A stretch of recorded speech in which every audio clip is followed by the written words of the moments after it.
sometimes, but it just doesn't make it any easier. And I think that I have this distorted view of myself and kind of how others view me, and I'm scared of judgment. And I just think it's hard because I can't really trust myself, because I'll look at in the viewfinder and I'll think, oh, that looks wrong, that looks wrong, that looks wrong, or that doesn't look quite right. But you guys, whoever's watching, would look at the same thing and not even think twice about it.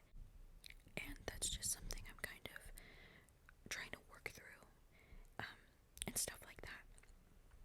So on to our next topic. Yes, so, and that goes into struggling with being myself and psyching myself out. Like, I keep telling myself, just be authentic, just be yourself. And then by doing that, I just psych myself out so fucking much. I psych myself out so fucking much because it's like, I'm telling myself, be natural, be natural. But it's like, what the fuck do I do? Like, I don't even know what to fucking do. Like, yeah, and I think it's kind of like a universal struggle. Like, when you're on camera, you automatically, for some reason, feel like slightly uncomfortable or something. I don't know what it is, but just psyching myself out and stuff like that. Those sunflowers look really cute in the background, though. I do love that.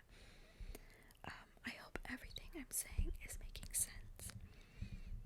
I feel like, again, I'm getting comfortable talking to the camera. I've never made YouTube videos like this, where I'm being like, really, like, myself. Like, not that the videos I've made in the past haven't been myself, but oh my god, I'm so sorry if you're hearing those noises, or I'm not, because maybe you like that.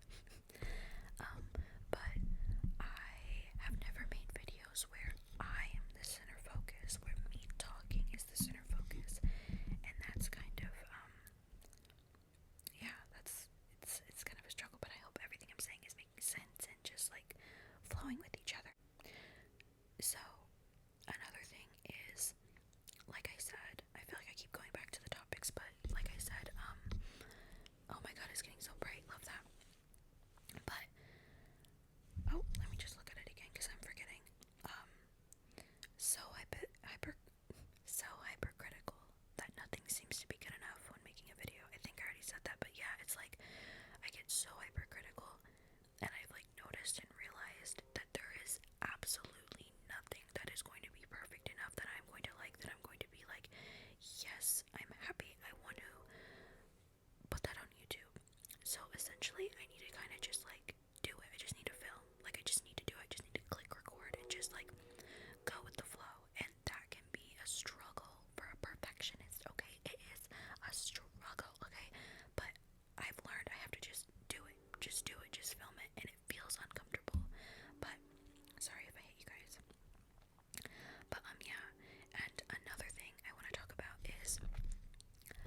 Yes, I hate crumbs in my bed. I love lint rollers. I always have a lint roller in my room so I can just lint roll my bed and then go to sleep and it's all fine and dandy. But yeah, see, this is something